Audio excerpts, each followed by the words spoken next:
Assalamualaikum warahmatullahi wabarakatuh.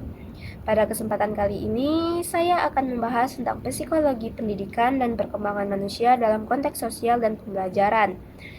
Semoga penjelasan yang saya sampaikan dapat bermanfaat dan menambah pemahaman kita semua.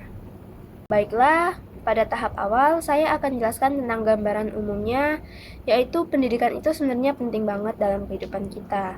Karena lewat pendidikan kita bisa berkembang, bukan cuma dari segi pengetahuan, tetapi juga dari segi kepribadian. Nah, pendidikan ini juga berkaitan sama dengan perkembangan setiap individu. Karena tiap individu atau tiap orang tumbuh dan berkembangnya itu berbeda-beda. Selain itu, pendidikan juga dipengaruhi oleh beberapa faktor, seperti faktor lingkungan sosial, budaya, dan juga kemampuan masing-masing. Makanya, pendidikan itu perlu dipahami secara menyeluruh supaya proses belajarnya bisa berjalan dengan baik.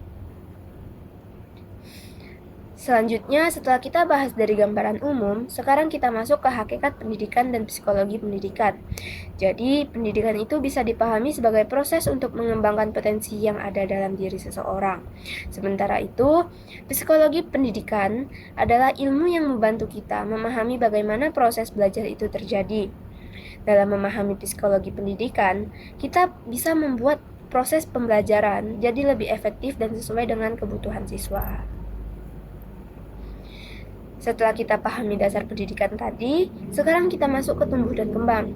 Jadi, pertumbuhan itu lebih ke perubahan fisik, misalnya tinggi badan, dan juga berat badan.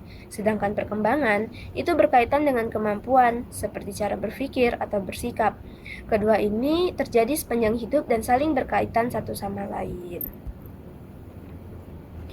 Selanjutnya, perkembangan manusia itu terjadi dalam beberapa tahap, mulai dari bayi, anak-anak, remaja, dewasa, sampai lansia. Setiap tahap ini mempunyai karakteristik yang berbeda-beda, baik dari segi fisik, cara berpikir, maupun perilaku. Jadi, dalam pendidikan kita juga harus menyesuaikan dengan tahap perkembangan mereka tersebut. Nah, selanjutnya kita masuk ke perkembangan kognitif, yaitu perkembangan cara berpikir seseorang. Dalam hal ini, ada teori dari Piaget yang menjelaskan bahwa kemampuan berpikir manusia berkembang secara bertahap. Awalnya dari yang konkret lalu berkembang menjadi abstrak, dan proses ini juga dipengaruhi oleh pengalaman serta lingkungan sekitar. Nah, selain perkembangan kognitif, ada juga perkembangan sosial dan bahasa. Perkembangan sosial itu berkaitan dengan bagaimana individu bereaksi dan beraksi dengan lingkungannya. Sedangkan bahasa digunakan sebagai alat komunikasi untuk menyampaikan pikiran dan perasaan.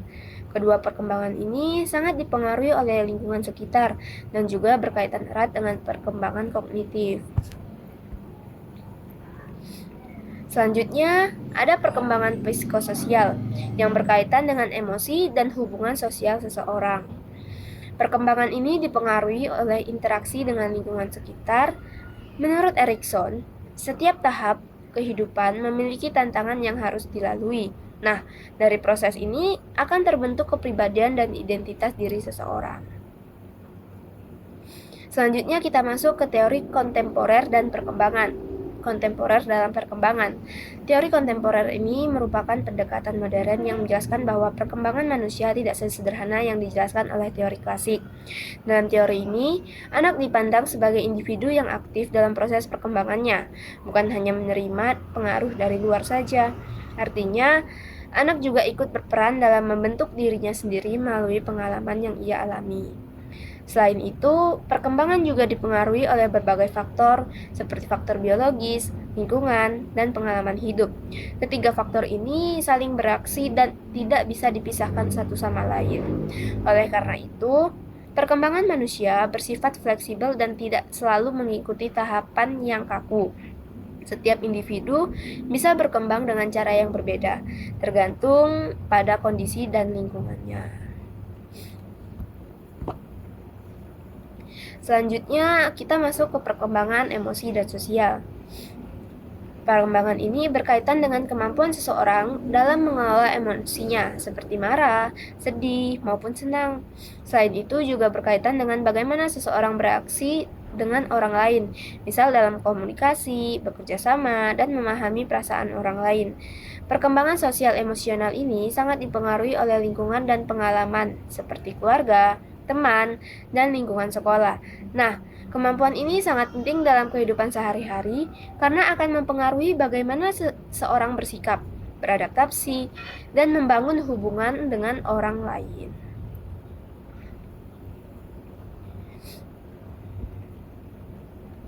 Selanjutnya kita masuk ke diversitas sosiokultural.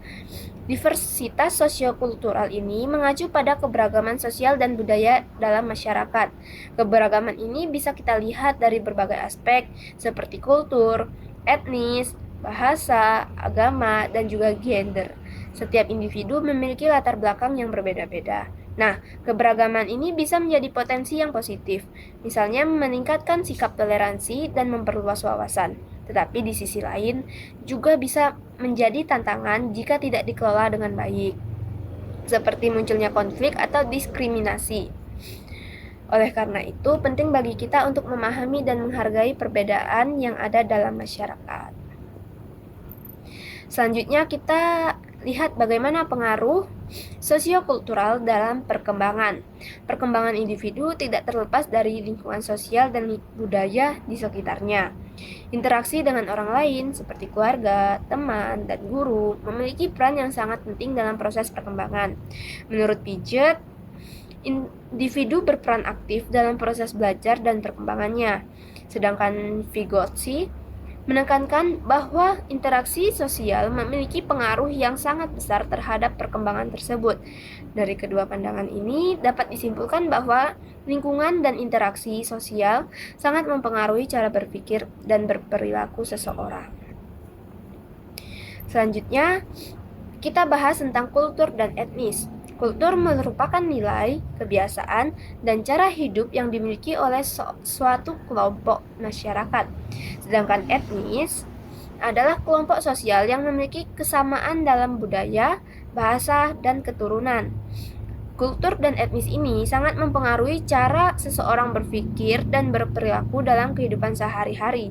Selain itu, ada juga perbedaan budaya, yaitu budaya individualis dan kolektivitas. Budaya individualis lebih menekankan pada kemandirian individu, sedangkan budaya kolektivitas lebih menekankan kebersamaan dan kepentingan kelompok. Perbedaan ini penting untuk dipahami agar kita bisa menghargai cara pandang orang yang berbeda-beda. Selanjutnya kita bahas masalah yang bisa muncul dalam keberagaman. Walaupun keberagaman itu penting, tapi kalau dikelola dengan baik bisa menimbulkan berbagai masalah. Misalnya prasangka, yaitu penilaian negatif terhadap seseorang tanpa mengetahui fakta yang sebenarnya. Kemudian diskriminasi, yaitu perilaku yang tidak adil terhadap kelompok tertentu. Dan juga stereotip, yaitu anggapan umum terhadap satu kelompok yang belum tentu benar. Hal-hal ini bisa menyebabkan konflik sosial, terutama di lingkungan seperti sekolah ataupun masyarakat.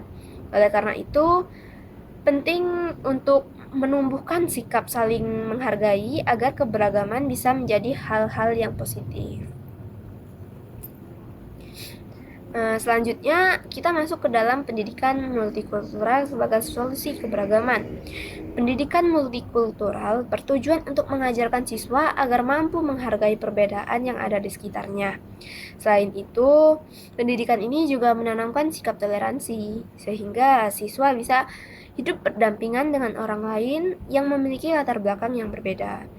Dalam pendidikan multikultural, semua siswa diperlakukan secara rata tanpa membedakan latar belakang sosial, budaya maupun agama dari mereka masing-masing.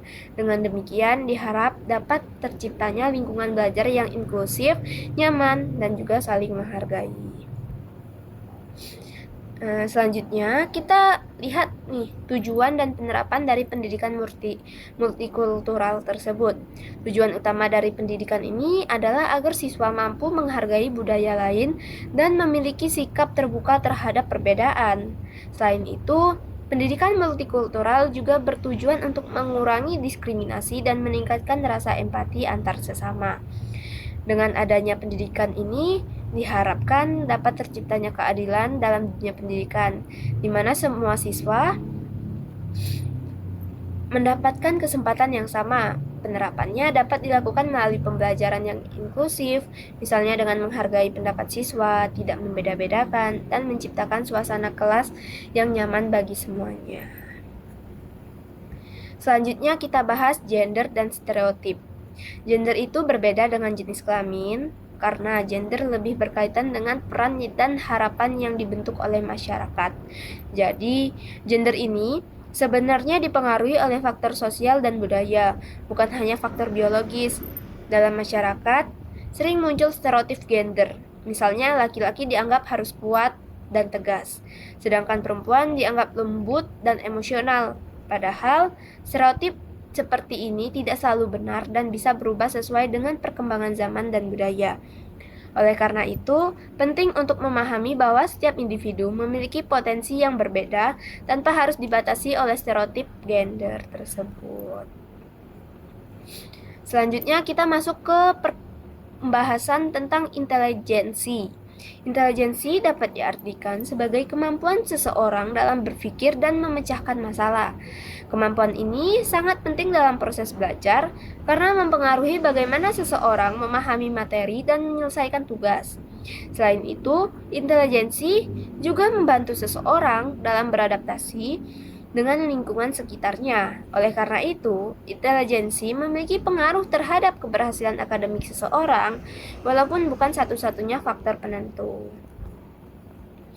Selanjutnya kita akan bahas tentang hakikat intelijensi dan IQ. Intelijensi bukan hanya sekadar pintar, tetapi juga kemampuan untuk berpikir secara emosional dan menyesuaikan diri dengan lingkungan. Jadi, seseorang yang cerdas itu tidak hanya mampu memahami materi, tetapi juga mampu menghadapi berbagai situasi dalam kehidupan sehari-hari.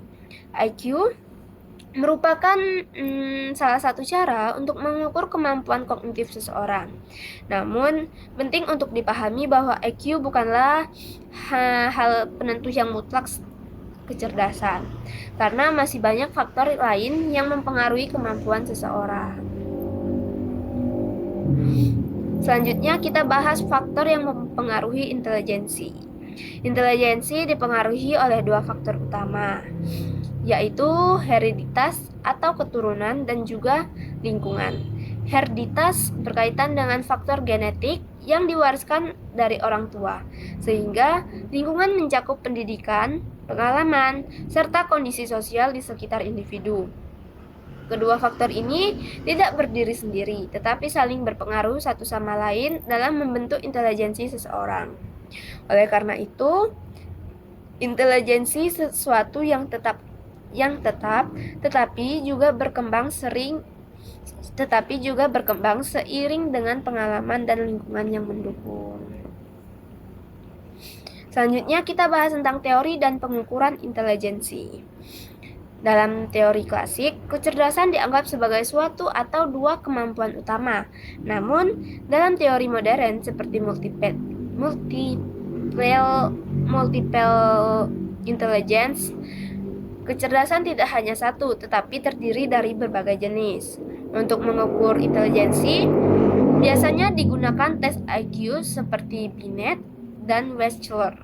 Namun, tes ini memiliki keterbatasan karena tidak dapat mengukur seluruh kemampuan manusia, seperti emosi dan kreativitas. Oleh karena itu, kecerdasan tidak bisa dilihat dari satu aspek saja. Selanjutnya kita masuk ke teori belajar. Ada dua teori utama yang sering digunakan, yaitu teori behaviorisme dan kognitivisme. Behaviorisme berfokus pada perubahan perilaku yang bisa diamati, di mana belajar terjadi melalui hubungan antara stimulus dan respon. Dalam teori ini juga dikenal adanya responsifman atau penguatan untuk memperkuat perilaku tersebut. Sedangkan kognitivisme lebih menekankan pada proses berpikir di dalam diri seseorang. Belajar tidak hanya melihat dari perilaku, tetapi juga bagaimana seseorang mengalami dan mengolah informasi. Jadi, kedua teori ini sebenarnya saling melengkapi dan menjelaskan proses belajar. Nah, sebagai kesimpulan, perkembangan manusia merupakan proses yang kompleks dan dipengaruhi oleh berbagai faktor, baik dari lingkungan maupun dari dalam diri individu sendiri. Oleh karena itu, proses pembelajaran harus disesuaikan dengan kondisi tersebut.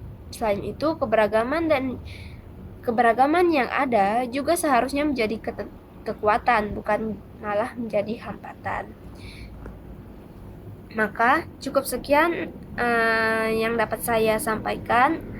Bila ada salah kata, saya mohon maaf. Taufik wal hidayah. Wassalamualaikum warahmatullahi wabarakatuh.